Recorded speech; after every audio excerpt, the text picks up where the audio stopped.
Ser Podcast.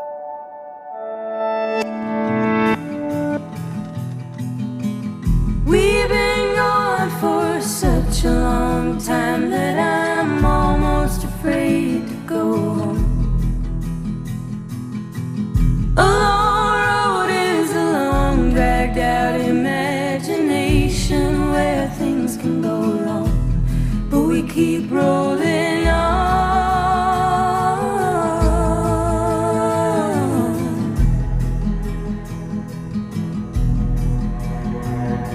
No, doctor, but if I was guessing, I'd say it was just growing pains. And painful as growing is, we can't forget it's hard to get to taking the reins, and we'll all be okay.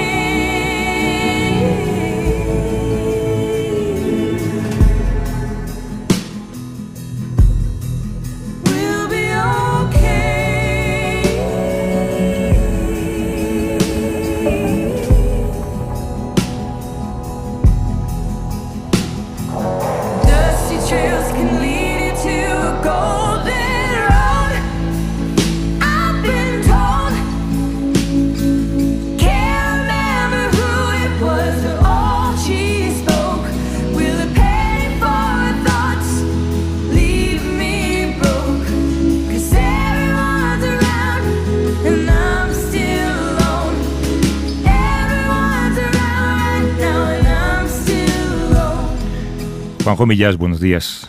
Hola, buenos días. Oye, mira, decía Jordi Évole, que viene luego dentro de un rato por cierto al programa, en un artículo, será por el calor, quizá, o por lo que sea, que este país debería cerrarse ya en San Juan por vacaciones, ¿no? O sea, como que las vacaciones están quedando cada vez más lejos, que deberían ser un poco... Hombre, él proponía desde San Juan hasta las fiestas del Pilar, creo que a lo mejor es un margen que los empresarios no aceptarían. Lo digo porque tienes cara de sueño. Sí, bueno, yo no cerraría por liquidación. Pero no me extraña que tenga cara de sueño, porque es que me ha dado anoche un mosquito, ¿no? Un mosquito. Parece mentira, estos animales tan pequeños, ¿no? Que tienen un cerebro con 200.000 células, o sea que en esa punta de alfiler que es el cerebro, caben 200.000 células con las que hacen un trabajo de una eficacia brutal. Y son, además tú sabes que quienes pican son las hembras, que son hematófagas. Me encanta esta palabra. Hematófagas. Hematófagas, ¿no? A mí no me pican, ya, porque a mí me picaban antes de la COVID, pero igual que la COVID me arregló lo de la tensión, misteriosamente, me ha cambiado la composición del sudor o algo y no me pican. O sea, desde que tuviste COVID no te pican los mosquitos. No me pican. Las mosquitas. Las mosquitas. Pican a hembra nada más. Y entonces, pero entra un mosquito en la habitación y esto que es el zumbido ese de los cazas de la Segunda Guerra Mundial, sí, ¿no? Y entonces ya he empezado a imaginarme yo una conversación entre un grupo de mosquitos hembras y de moscas, ¿no? Las moscas en una casa, las moscas diciendo, pues nosotros somos coprófagas, pues nosotros somos hematófagas. Y me venía a la memoria esa frase de que hay muchas casas cuando te invitan a café y dices, ¿qué café tan bueno? Y dices, es que en esta casa somos muy cafeteros. Dice, ¿no? Dice, nosotros somos muy hematófagos. Mi madre lo decía mucho, en esta casa somos muy cafeteros. Sí, la mía también. Y mi padre, cuando salía un negro en la tele, decía, los negros llevan la música en la sangre. Pero lo decía con tanta pasión que yo creía que hablaba de nosotros. O sea que durante mucho tiempo creí que éramos negros. O que no era raro siendo cafeteros, ¿no? Salvo en la piel, ¿no? Salvo en la piel. No, pero yo no había visto un negro todavía. Entonces no sabía cómo eran. Yo tenía, no sé si te lo he contado alguna vez, la primera negra que vi no la reconocí. O sea, la primera negra que yo vi era madre de un compañero mío del colegio, que era negro, pero no nos dimos cuenta de que era negro, ni de que la madre era negra. Y muchos años después, él era mulato, y muchos años después, un día, estando no sé cómo y tal, dije, ostras, pero sí, esta mujer era negra. sea, bueno, Pero eso pasa porque eras un niño. Y, claro. Y los niños ahí sí que no ven. Yo recuerdo una anécdota que le pasó a mi hija, la he contado alguna vez, mi hija de pequeña en el colegio. Un niño le empujó y se le rompió un diente en el colegio en Washington. Y entonces querían hablar con el niño porque tenía una actitud que parece que lo había hecho con más niñas, ¿no? Y entonces mi hija decía, no, pues es bajito o mide tanto, está en la clase de no sé quién, se le dan bien las matemáticas, y era el único niño negro del colegio. Pero nunca mi hija dijo, claro, porque, es el niño negro. Claro, porque no sabía que era negro. Claro, pero esto es espectacular, si no piensas, ¿no? Bueno, pero vamos, estas frases hechas es como... Ayer precisamente estuve en casa de unos amigos que vienen a la sierra y digo, en Habana decir, estábamos hablando de calor, que es insoportable que decía Madrid, y yo pensé, de un momento a otro, me van a decir, y efectivamente, llegó un momento en que era una pareja en que ella dijo, aquí a media tarde te tienes que poner una rebequita. Esta frase. Y el marido añadió, y dormimos con manta. Y dije, ya está, no me voy. Ya ¿no? está, ya he escuchado todo, ¿no? Bueno, pero el caso es que ha llegado un momento en que he dicho, no puedo más, tengo que acabar con este mosquito, ¿no? Porque era un zumbido, y además se aproximaba a la oreja para oír, a ver, sí, pero yo sabía que no me picaba, porque ya no... Pero bueno. Eso te iba a decir, hay una contradicción, tú sabías que estabas... Sí, pero el zumbido, que es como... Además, es que son unos animales de una eficacia sorprendente, ¿eh? ¿Tú no has visto ningún vídeo en YouTube de estos que una mosquita picando? Sí, en primer plano. Que va subiendo la sangre y el abdomen se me va inflando. Y se le ve rojo el abdomen. Se me va hinchando. Bueno, me he levantado, voy al cuarto de baño, enciendo la luz y veo al mosquito en el espejo. Posado en el espejo. Que es un espectáculo, porque la luz del baño es muy blanca, entonces se veía las patas, esas tan bien articuladas, parecía una realidad aumentada, y luego con el reflejo. Total, que me he dado un manotazo. Yo pensaba que no sabía que ibas a ir ahí. Pensaba que ahora ibas a tener una teoría sobre cómo no hay que matar mosquitos. No, porque me tenía desesperado, sin piedad. Me he dado un manotazo y ha quedado una mancha de sangre en el espejo brutal, porque llevaba el abdomen lleno de sangre. Ahora bien, me he puesto a pensar, por eso es que no he pegado ojo. Esa sangre no era de mi casa, porque en mi casa estábamos solamente mi mujer y yo, a mi mujer no me pica, a mí tampoco, desde el COVID. Entonces esa sangre venía de otra casa. Y entonces, ¿tú sabes lo inquietante que es pensar que tienes ahí unos gramos o unos miligramos de sangre de ese material precioso que llevamos en las venas, que es de un vecino, de una vecina, de un niño, de una niña, de una mujer, de un anciano, que no sabe? O sea, que ha entrado en tu casa sangre que no es de tu casa. Bueno, me ha puesto nerviosísimo esto, pero luego me he puesto a pensar, joder, ¿y si este mosquito hubiera picado a Paqui, que sabes que vive en mi barrio? Tampoco lo voy a venir. Sí.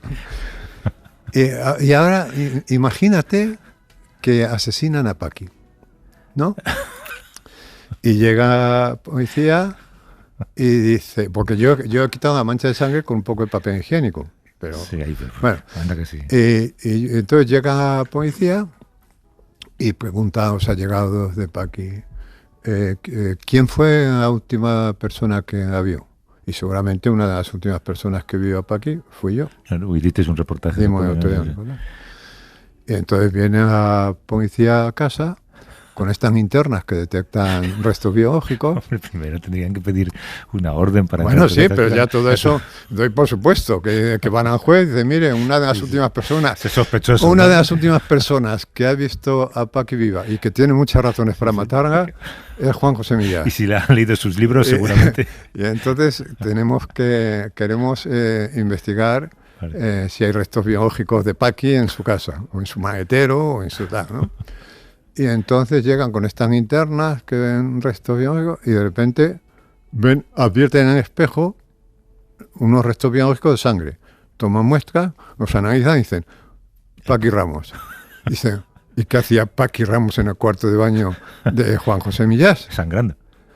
Vamos, no, sangrando no, que han hecho, bueno, sí, sangrando, claro, ha hecho sangre, algo ha pasado aquí, o sea, que, y bueno, y me ha entrado una paranoia que ya he ido a la cocina por energía para quitar la mancha del todo. O sea, te has convertido en culpable inmediatamente. No, totalmente, no, me ha dado una tranquilidad tremenda, más cuando he llegado he visto que Paqui estaba viva.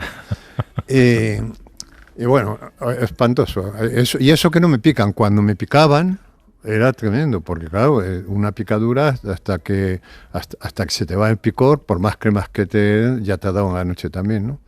Pero de todos modos, venía pensando que leí, yo creo que fue el año pasado o por ahí, leí no sé dónde, en un libro, que no hay, porque yo venía un poco zumbado hoy, como tú me has advertido por mi cara, ¿no? Casi a llegar aquí y sentarme ha sido un descanso, porque de verdad venía aturdido de la noche. De la sangre de Paqui. De la sangre de Paqui. Y entonces leí que no hay vigilia completa, es decir, que nunca estamos despiertos en todo. Y esto, si lo piensas, es inquietante, ¿no? Es decir, nunca estamos despiertos del todo. Es decir, en los momentos en los que tú crees que más despierto estás, hay una parte de ti que está dormida. Y lo que no sabemos es el grado. O sea, yo no sé qué parte de mí, o sea, en qué grado estoy dormido ahora mientras hablo contigo. Incluso tú puedes estar también dormido. Echando una cabezadita ahora mismo. Y nuestros oyentes... Podemos formar a lo mejor una comunidad ahora fácilmente de 2 millones de gente dormida que cree que está despierta. Bueno, sí que hay momentos en el día, ¿no? Como cuando te quedas a lo mejor medio dormido viendo la tele, que es justo eso, medio dormido. Un 50% dormido, un 50% despierto, pero yo qué sé, pues ahora mismo, 9:19 de la mañana, que tú ya has paseado, has cogido el metro, ¿qué puedes estar? ¿Un 2% dormido? No lo sé, pero no hay vigilia perfecta. Entonces... Bueno, muchos oyentes nuestros están en la cama entre sueños y seguramente nos incorporan al sueño, somos su sueño. ¿A ti no te pasa esto? Sí. De oír en la radio por la noche y quedarte dormido e incorporar lo que oyes al sueño, que forme parte del sueño. Esto es misterioso. Y entonces digo yo, bueno, pues esto... Y luego a lo mejor puede darse el caso contrario, de que no haya sueño perfecto. Es decir, de que siempre en el sueño haya algo de vigilia, ¿no? De hecho, en fin, como nosotros ahora tenemos pocos depredadores, pero en épocas lejanas, cuando teníamos muchos depredadores, no nos podíamos permitir el lujo de estar del todo dormidos, ¿no? Bueno, como en las películas antiguas de cazadores, ¿no? Siempre había uno despierto. Sí. Mira, hay un artículo, me viene a la memoria, un artículo de Paul Preciado, que empieza diciendo... Se suele decir, porque es una cita de la obra de Calderón, ¿no?, que la vida es sueño, pero nunca decimos que el sueño es vida. O sea, aceptamos que la vida es sueño. Aceptamos, ya retóricamente, que quizá esto que nos está pasando ahora a nosotros, tú y yo... Esto no está pasando. Es el sueño de alguien. Es el sueño. Además, el domingo a estas horas es fácil de imaginarlo, porque las calles están vacías... Ves gente durmiendo en las calles, que a mí es una cosa que me sigue pareciendo atroz, en pleno centro de una de las ciudades más importantes de Europa. Es como una pesadilla. La redacción está prácticamente vacía, una redacción vacía, o sea que tampoco sería raro y aceptamos, en la vida es sueño. Bueno, pero nadie dice el sueño es vida, ¿no? Y el sueño puede ser vida también, ¿no? Bueno, depende de lo que ocurra en el sueño. Claro. ¿Tú recuerdas tus sueños? Últimamente sí, recuerdo. ¿Y los apuntas para novelas? No os apunto porque el sueño narrativamente no tiene mucho interés. No. Puede tener interés, se suele decir que nunca se debe introducir un sueño en una novela. O sea, que esto es lo peor que puedes hacer. Pero claro, como el sueño aparentemente no tiene lógica, pues aburre, ¿no? No recuerdo qué cineasta, un director americano, se ponía el despertador varias veces durante la noche para despertarse y apuntar corriendo lo primero que recordaba de lo que estaba soñando. Sí, esto, espérate, si yo sé quién era este. Sí, no sé si era un cineasta o un novelista. Sí, para sacar... mira, por ejemplo, yo tengo una imagen que tenía gracia, de un sueño de esta noche, que entre las cosas está mosquito, que era que veía a Juan Carlos, al rey emérito, tardaba en salir, yendo, corriendo a comprar la prensa a un kiosco a ver qué decían de él. Claro que es ¿aquí o en Abu Dhabi? Aquí. En algún sitio, no sé. Que era una cosa completamente anacrónica, ¿no? Porque ya nadie compra la prensa. Bueno, y a los reyes se la llevarán a casa, en todo caso, si siguen leyendo en papel. Pero esta era la escena. Bueno, pues eso a lo mejor tiene gracia, ¿no? Iba corriendo pero en los sueños, en general... No. Hombre, tienen gracia en la consulta de psicoanalista, porque en el sueño se manifiesta el inconsciente, ¿no? Y entonces analizar un sueño... Ahora, yo mantengo que cuando la gente cuenta un sueño muy elaborado, se está inventando partes. Porque es que cuando te estás afeitando ya se empieza a ir como en humo, ¿no?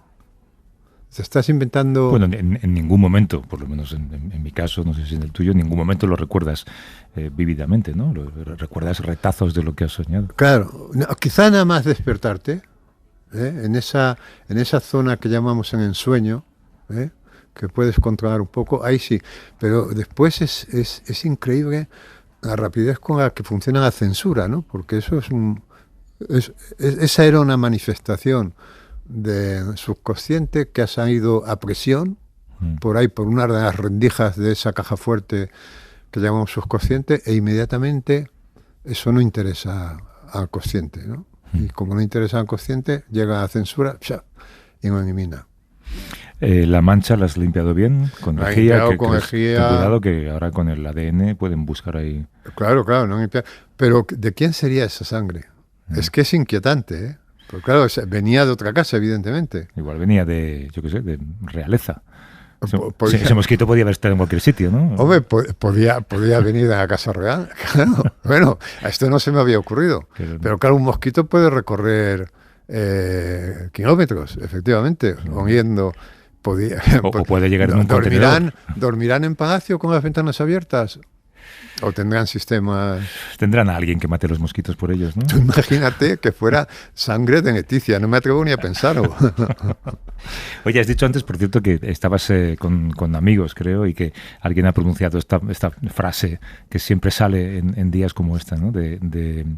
¿Cómo era? Aquí a media tarde te tienes que poner una rebequita. Y luego se completa pues, la noche. Y dormimos con manta. Hay muchas frases de estas, ¿verdad? Yo me imagino que tú también como escritor escuchas lugares comunes. Frases hechas. Que en el fondo son a lo mejor una invitación a terminar la conversación, ¿no? Y a ver estos señores que estarán muy cansados cuando se marchan. Sí. Es que somos depositarios somos reproductores de frases hechas, ¿no? Yo estas frases que escuchaba de pequeño, ¿no? Aquí en esta casa son muy cafeteros. Yo decía, joder, me parecía un signo de identidad. O sea, yo tardé años en averiguar que era una frase hecha, ¿no? Aquí somos muy hematófagos. Pero estamos... Mira, el otro día lo decía yo en algún sitio, ¿no? Ahora que se cumple el 500 aniversario de la muerte de Nebrija, que hizo la primera gramática, ¿no? Y a mí me sorprende cómo la primera gramática se hiciera hace 500 años. Es decir, bueno, es verdad que había ya gramáticas antiguas en las que estaba inspirada, pero digamos que eran gramáticas todavía muy poco elaboradas, ¿no? Y en la lingüística es una ciencia de principios del siglo XX, con el curso de lingüística general de Saussure, ¿no? Entonces dices, ¿cómo es posible que algo tan nuestro como una lengua y en lenguaje haya tardado tanto tiempo en saberse de él? O sea, ¿cómo es posible que la primera gramática en el castellano solo tenga 500 años? O sea, hace 500 años se sabía más del hígado que de la lengua. Esto es una cosa increíble, ¿no? A mí me parece, claro, en la lengua se dice que es un producto complejo de los seres humanos, pero es tan complejo que cuando la lengua se inventa, en fin, es un proceso, pero vamos, la lengua al principio se utiliza para cuestiones de orden práctico, ¿no? Para señalar cuestiones de orden práctico. Y entonces es una herramienta nuestra. La lengua es una herramienta nuestra cuando empieza, ¿no? Y ahora es al revés. Ahora somos nosotros una herramienta del lenguaje. A ver, explícame esto.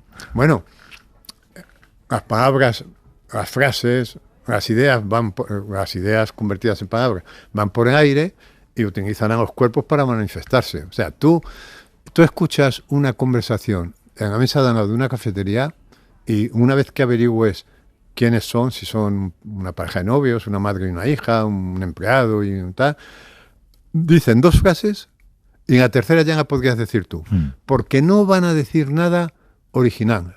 Yo me acuerdo que cuando tuve el primer teléfono inalámbrico, no el primer móvil, digo el primer teléfono que había que sacar la antena hacia arriba, ¿no? Ese, sí. Que a mí me parecía fantástico eso de poder hablar, bueno, a todos, desde la cocina, estar hablando con el inalámbrico, ¿no? No había móviles todavía. Y el primero mío no debía ser muy bueno, y entonces cuando ponía, escuchaba la conversación de una madre y una hija que hablaban todos los días a las 6 de la tarde, que yo creo que era una señora del piso arriba. Dije, bueno, esto es un chollo. Y entonces me iba a las 6 de la tarde a la terraza de casa con un cuaderno a tomar notas porque dije, aquí voy a sacar diálogos. Al margen de que fuera un delito, pero bueno, eso eran otros tiempos. Bueno, era el teléfono que delinquía. Sí, ya. Esto, es que no decían nada interesante. Es que ellas decían una frase y yo decía la siguiente y a poco la hija decía la siguiente. Pero así todos. Quiero decir que nosotros no decimos nada original. Nosotros somos hablados, somos dichos, no decimos nada original. Por eso, lo peor que puede pasar en una novela es que tú escribas diálogos realistas, porque los diálogos realistas ya los conoces. Claro. Son los de todos los días. Pero entonces cuando lees a Saramago, dices, aquí Saramago no se ha dejado utilizar por el lenguaje. No, claro, esta es la función del escritor. La función del escritor justamente es romper los circuitos impresos del lenguaje y escribir cosas originales. Claro, por eso un diálogo... tú tienes que transmitir la impresión de que ese diálogo de esa novela es posible. Pero no puede, pero un diálogo realista es un espanto, ¿no? Yo siempre recuerdo aquel diálogo de Johnny Guitar que decía, miénteme, dime que me quieres. Te quiero. Di que no has podido vivir todos estos años sin mí. No he podido vivir todo. Claro, ese diálogo es imposible en la vida real, pero nos creemos que es posible, nos gusta porque es posible, pero nos gusta sobre todo porque ahí el autor ha roto con los circuitos impresos del lenguaje de la vida diaria. Y es que nosotros somos herramientas del lenguaje, cuando el lenguaje empezó siendo una herramienta nuestra. Esto es brutal. Es brutal, pero me hace pensar que entonces igual deberíamos volver a empezar como si fueran las 9 e intentar tener un diálogo distinto. ¿Te ha parecido flojo de Paqui? No, ha estado bien. Oye, estamos a un mes de terminar la temporada. No sé si recuerdas que cuando empezamos en septiembre estuvimos un día hablando de la publicidad.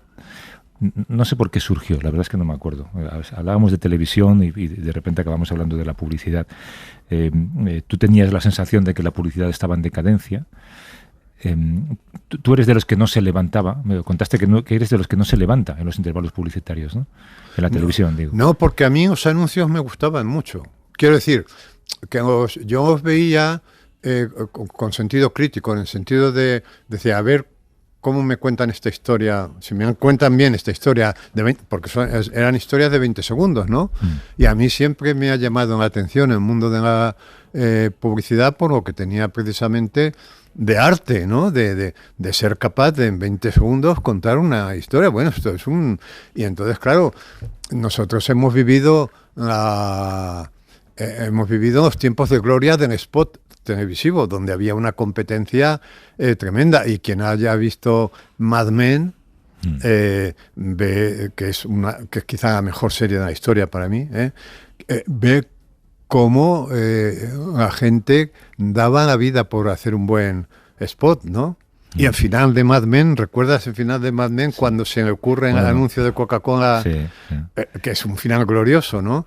Claro, a mí me ha interesado mucho técnicamente la publicidad, y precisamente cuando hace meses tuvimos un encuentro radiofónico, que estaba Tony Segarra, y tuvimos un encuentro, y yo decía que en la publicidad, ahora que era muy difícil encontrar un anuncio como que decían, bueno, hay que poner publicidad porque es como obligatorio, pero no ponemos ningún interés. Y no solamente no ponemos ningún interés, sino que además la cadena te dice, oiga, váyase usted al baño 7 minutos. Que es lo que vamos a tardar en volver a lo que le interesa, ¿no? Cuando antiguamente te ponía un anuncio en el periódico de un producto y decía, anunciado en TV. Que era como una marca de prestigio. Si había anunciado en TV, luego estaba pasta de por medio. Estaba garantizado, ¿no? Y tuvimos además, recuerdo además aquella entrevista con Tony Segarra, que había otra persona que no recuerdo. A Tony no recuerdo, claro, porque a Tony lo he seguido mucho, ¿no? Que se enfadó un poco con no sé por qué. Yo creo que con Tony se enfadó, ¿no? No, conmigo, yo creo con nosotros, ¿no? Porque porque tú dijiste esta teoría de que la publicidad no es tan buena ahora como era antes. Sí, pero no, recuerdo que me quedó un poco de más sabor de boca porque era una entrevista que yo pensé que era tranquila, pero vi de repente una agresividad que que la verdad, no sé si te lo comenté después de la entrevista. Sí, lo hablamos. No lo comenté. Y bueno, y entonces, claro, efectivamente, yo he sido un seguidor de la publicidad. Sí. Te comento esto porque sé que esta semana has escuchado o has encontrado un anuncio que, por lo que sea, te gustó, y quería comentarlo contigo. Además, yo creo que tú no estarías de partida predispuesto a que te gustara, porque es un anuncio que tiene que ver con bancos, y todos sabemos cuál es tu relación con los bancos.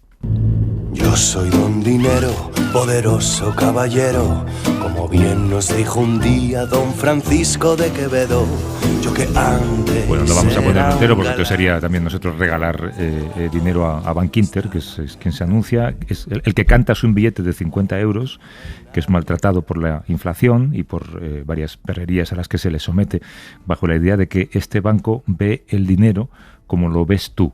¿Por qué te ha gustado ese anuncio? Bueno, porque es fantástico, porque es un historión, es una aventura de un billete de 50 euros, que puede ser tu billete, y que y que visualmente es tan atractivo que no puedes dejar de mirar. De hecho, yo lo he visto como 3 veces, así estoy deseando que aparezca otra vez, porque de hecho es tan potente visualmente que yo no he atendido bien a la historia. Y entonces quiero atender bien. Pero sí he comprendido que son las aventuras por las que pasa un pobre billete de 50 euros nuestro ahora. Y me ha parecido un anuncio de los de antes. He dicho, ostras, estas son las cosas que si Bankinter hiciera una campaña porque claro, yo no me voy a cambiar de banco por este anuncio, pero por 5 anuncios como este sí. Sí, porque yo tengo cuenta en un banco. Ningún escritor escribe 5 obras maestras. Mira, tú lo has dicho muchas veces, Juan. Bueno, pero un banco tiene capacidad de encargar 5 obras maestras.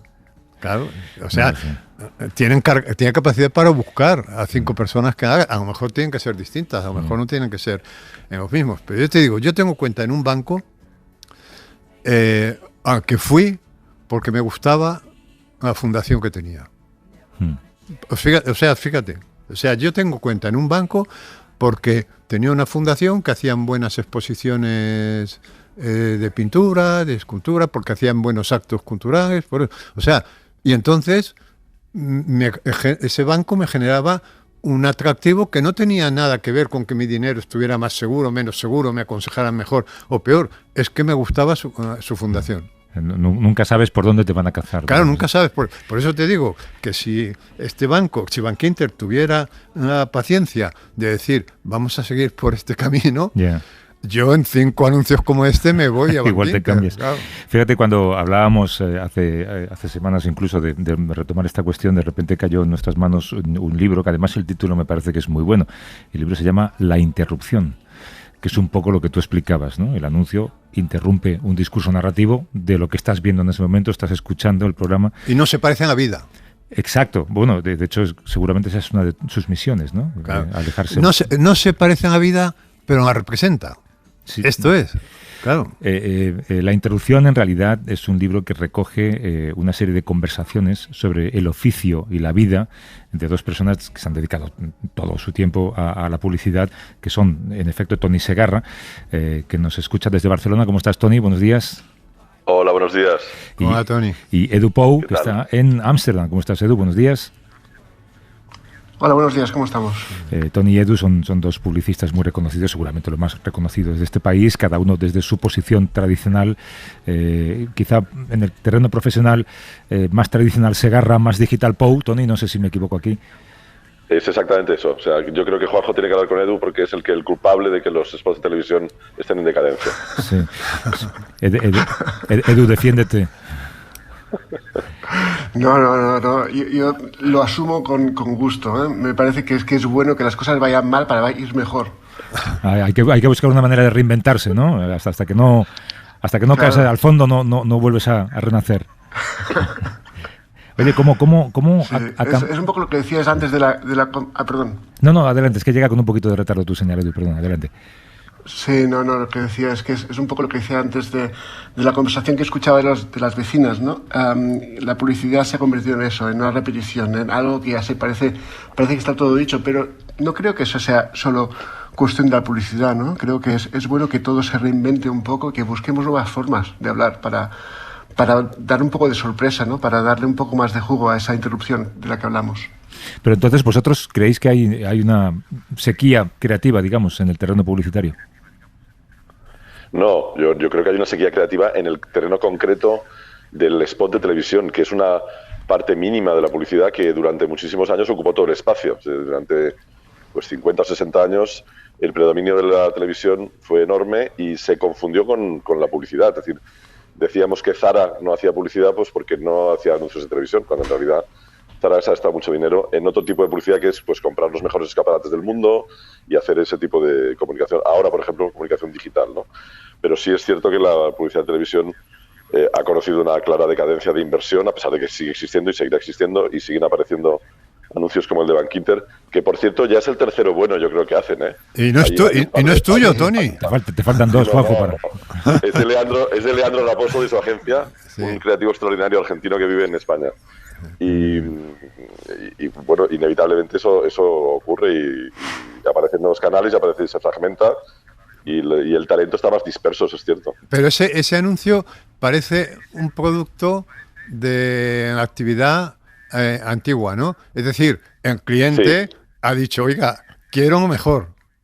Sí, claramente. Se han reunido, han hecho el briefing, no sé qué, patatín, patán, y finalmente han sacado esto, pero por presión del cliente. Pero es que la impresión que da ahora es que el cliente no presiona. O sea, aquí yo creo que el cliente ha presionado mucho para tener el mejor producto y a lo mejor han tirado 4 spots antes de tener no lo sé, pero han dicho, vamos a hacer...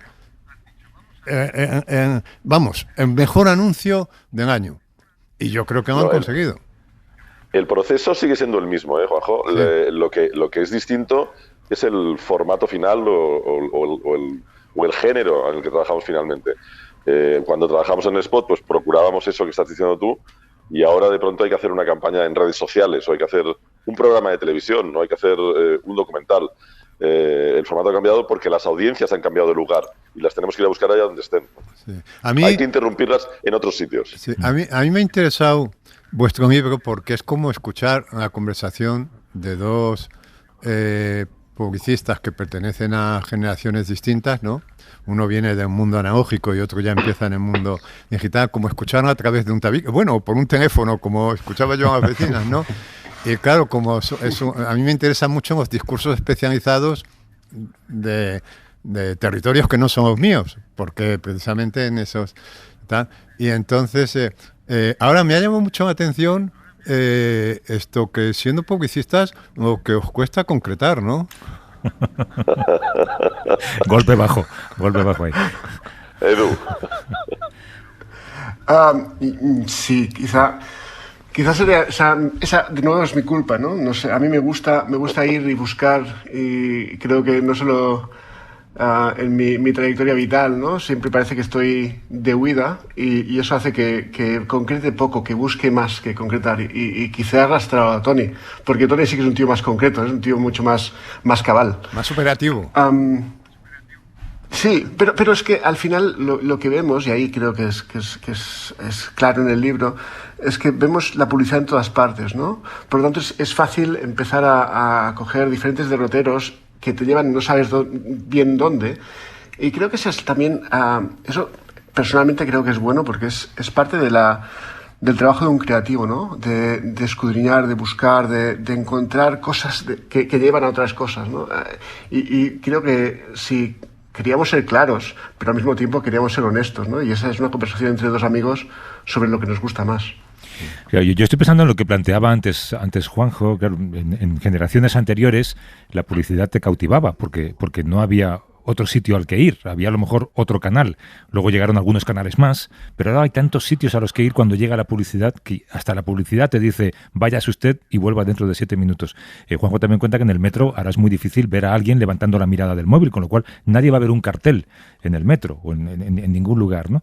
De alguna manera vuestra profesión tiene que ser digital o tiende a ser únicamente digital, tiene que estar allá donde está la atención, que es en el teléfono móvil.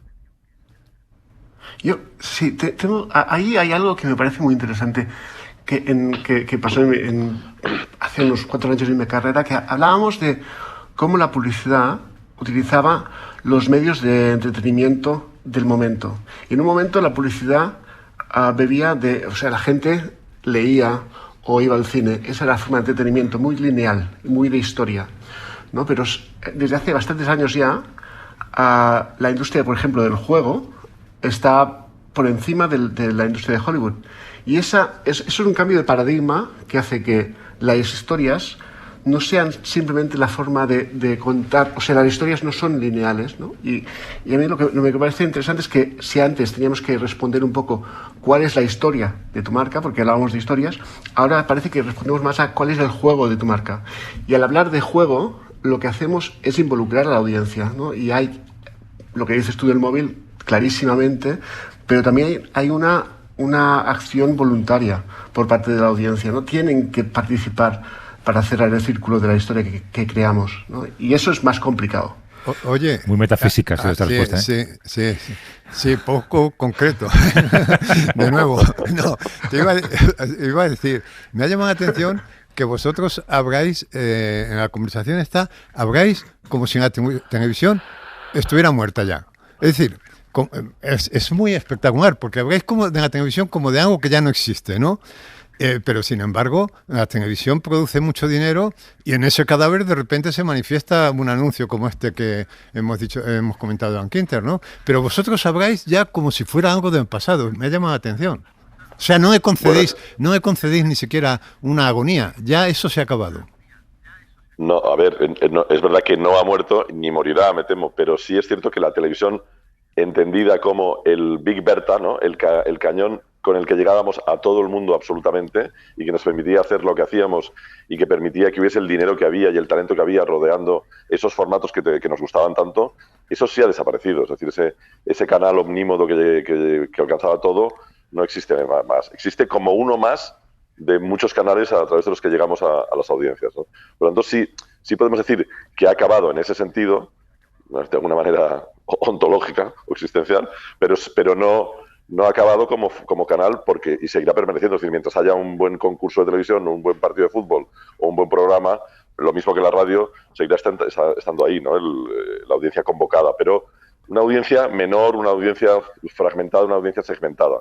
Por lo tanto, ya no existe aquella manera de entender la publicidad que tenía sentido cuando lo que hacíamos era, de pronto voy a hablarle a todo el mundo. Eso, por ejemplo, alteraba nuestro lenguaje, es decir, teníamos que hablarle a alguien de compresas mientras había alguien con una cerveza que estaba esperando el partido de fútbol. Entonces, como le íbamos a hablar a esa persona de la cerveza también y le íbamos a hablar de compresas, pues teníamos que hablar de un modo determinado, tratando de no molestar, tratando de ofrecerle algún regalito aparte del anuncio que íbamos a hacer de soy tu menstruación.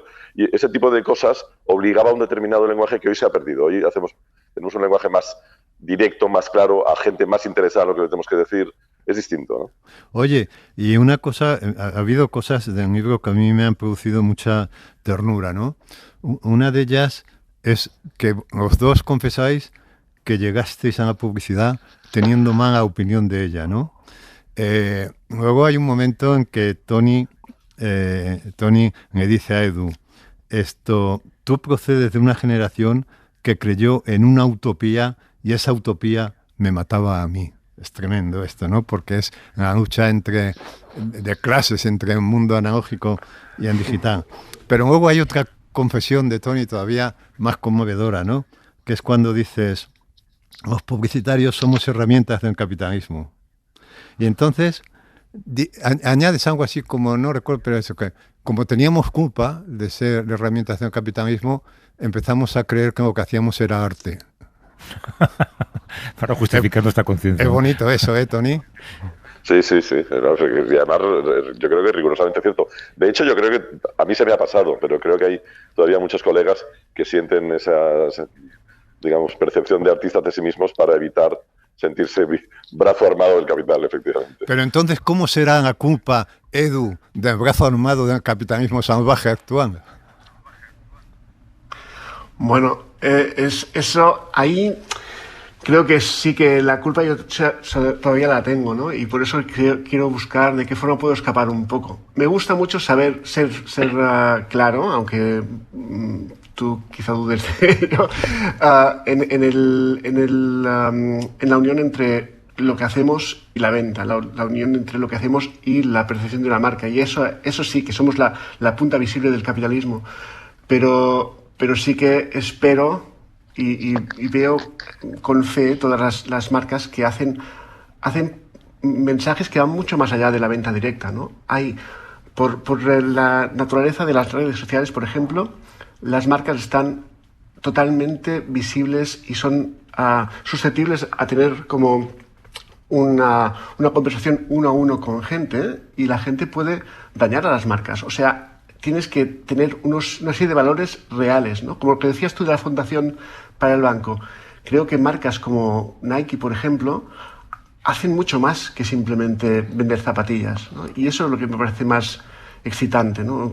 Un capitalismo que también entiende que tiene una razón de ser, tiene una razón social en nuestro momento, ¿no? Sí, lo que pasa es que luego intentan demostrarte que esa razón social es la que mueve sus negocios y a lo mejor dedican a ella el 0,00001% de sus ingresos. Y habiendo aceptado vosotros que sois brazos armados del capitalismo, ¿os puedo preguntar si tenéis principios? O sea, si de repente un banco que ha sido rescatado con dinero público que hemos pagado todos os encarga un anuncio, vosotros diríais, no, a este banco yo no le hago un anuncio.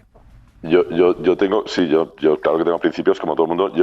Yo defiendo absolutamente el capitalismo. Creo que el capitalismo es una de las mejores cosas que le ha pasado a la humanidad y que vivimos extraordinariamente mejor que hace 150 años gracias al capitalismo. Y por lo tanto, no tengo ninguna culpa en defenderlo, al contrario. Más bien tengo miedo de que su fragilidad haga que en algún momento nos lo carguemos y nos inventemos otra cosa mucho peor, que es una cosa que los humanos solemos hacer con bastante frecuencia. Por otro lado, naturalmente que tenemos principios. Ahora, es verdad que nuestro trabajo consiste, pues como el trabajo de cualquiera o como la vida de cualquiera, en tratar de ocultar los defectos de las marcas y tratar de ensalzar sus virtudes, como hacemos nosotros en nuestros perfiles de Instagram o como hemos hecho siempre en los álbumes de fotos que enseñamos a los amigos cuando vienen a visitarnos, o enseñábamos, es una cosa que se ha perdido, pero antes ocurría. Naturalmente, es decir, nuestra misión consiste en tratar de vender una marca y para ello hacemos lo mismo que hacemos cuando vendemos nuestro coche de segunda mano o nuestro piso, que es limpiarla. no decirle al que viene a comprar pues que el vecino ronca o que hay una pequeña humedad en el cuarto de baño que igual se hace más grande, ¿no? No se lo decimos, lo disfrutamos. Por lo tanto, yo sí que creo que tenemos principios, porque además creo que las marcas que no demuestran una cierta verdad en lo que comunican fracasan irremisiblemente. Que ocurre con frecuencia, porque hay que pensar que nuestro trabajo, a pesar de que parece un poder, siempre se nos acusa de tener un poder omnímodo y terrible, nosotros fracasamos 8 de cada 10 veces que hacemos un lanzamiento. Por tanto, la gente acaba comprando lo que quiere y haciendo lo que le da la gana con su dinero, que es lo que hay que hacer, que es lo habitual y que es lo magnífico del capitalismo. Sí, que, insisto, es una cosa estupenda. Que no, hombre, y disfrutamos todos de muchas cosas que ha dejado, pero también sufrimos otras. Vosotros Claro. lo comparáis, esto que acabas de decir, lo comparáis con el humor o con los humoristas, ¿no? Que tú puedes preparar muy bien una rutina, un chiste, un monólogo, pero hasta que no lo pruebas delante del público no sabes si funciona o no. No sé si vosotros os pasa exactamente igual, ¿no? De hecho, creo que es un ejemplo que pone Edu en el libro y que efectivamente es así. Es decir, es muy difícil saber cómo va a reaccionar la gente a un... De hecho, es imposible saber cómo reaccionará el mercado, la gente a un mensaje publicitario y, por tanto, pues fracasamos con bastante frecuencia. Sí. ¿Hay algún ejemplo en la historia que se os venga a la cabeza de un anuncio que ha hecho justo lo contrario, que ha espantado al consumidor? Pues con toda seguridad. Bueno, yo pensaba, mira, siguiendo con lo de Nike, hubo una campaña con LeBron James cuando se fue a los Miami Heat que está totalmente desaparecida. Funcionó tan mal que la sacaron de antena inmediatamente y tuvieron... Y es lo que te digo, a mí que me encanta meterme en Google e intentar encontrar todo y archivar todo, es imposible hallarlo, ¿no? Claro que hay marcas que han hecho faux pas de estos, ¿no? Que te llevan a lo contrario. Pero lo que es brutal y en la comparación con lo del humorista es que a pesar de no saber, teniendo todos los datos del mundo, no sabemos exactamente lo que va a pasar hasta que estamos ahí. La reacción, el tiempo de la reacción es muy, muy corto ahora. Claro, y además es muy público.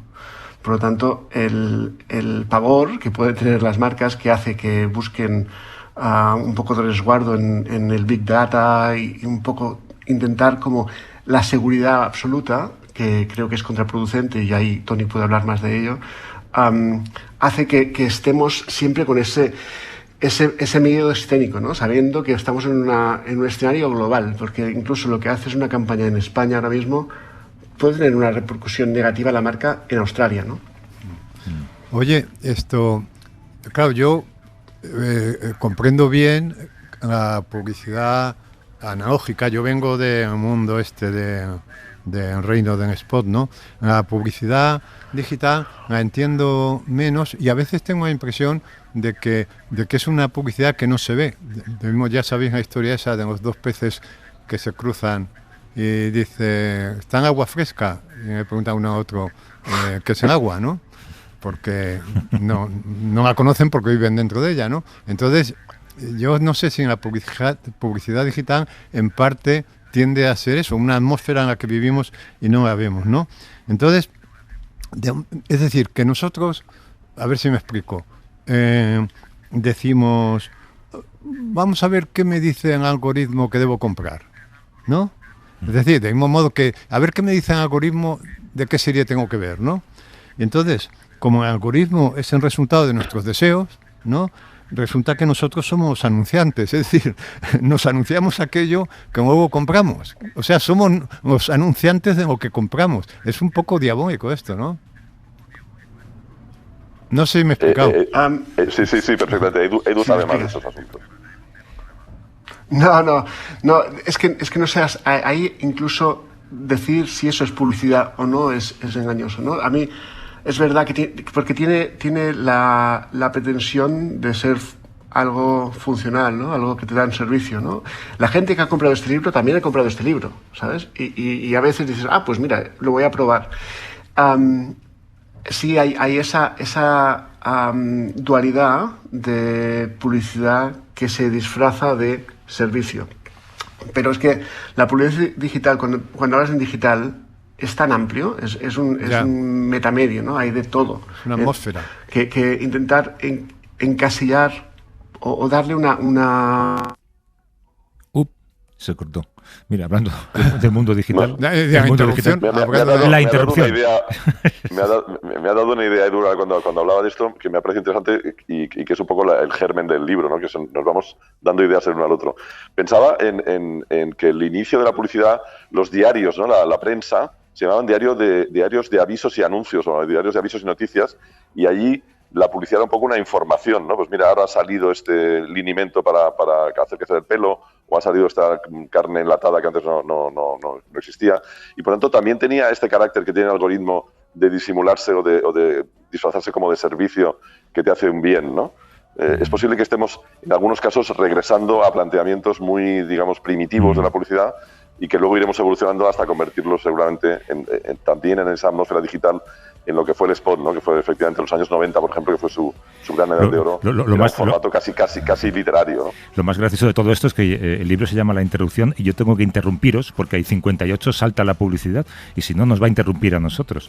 Así que no hay mejor o peor manera de acabar este diálogo con Toni Segarra y con Edu Pou, autores de La Interrupción, publicado por Deusto. Gracias, Toni, y gracias. Muchas gracias. Un abrazo. Hasta luego. Y Juanjo Millás, en 15 segundos ya sabes lo que viene. Vale. Anuncios. Cadena SER. La radio.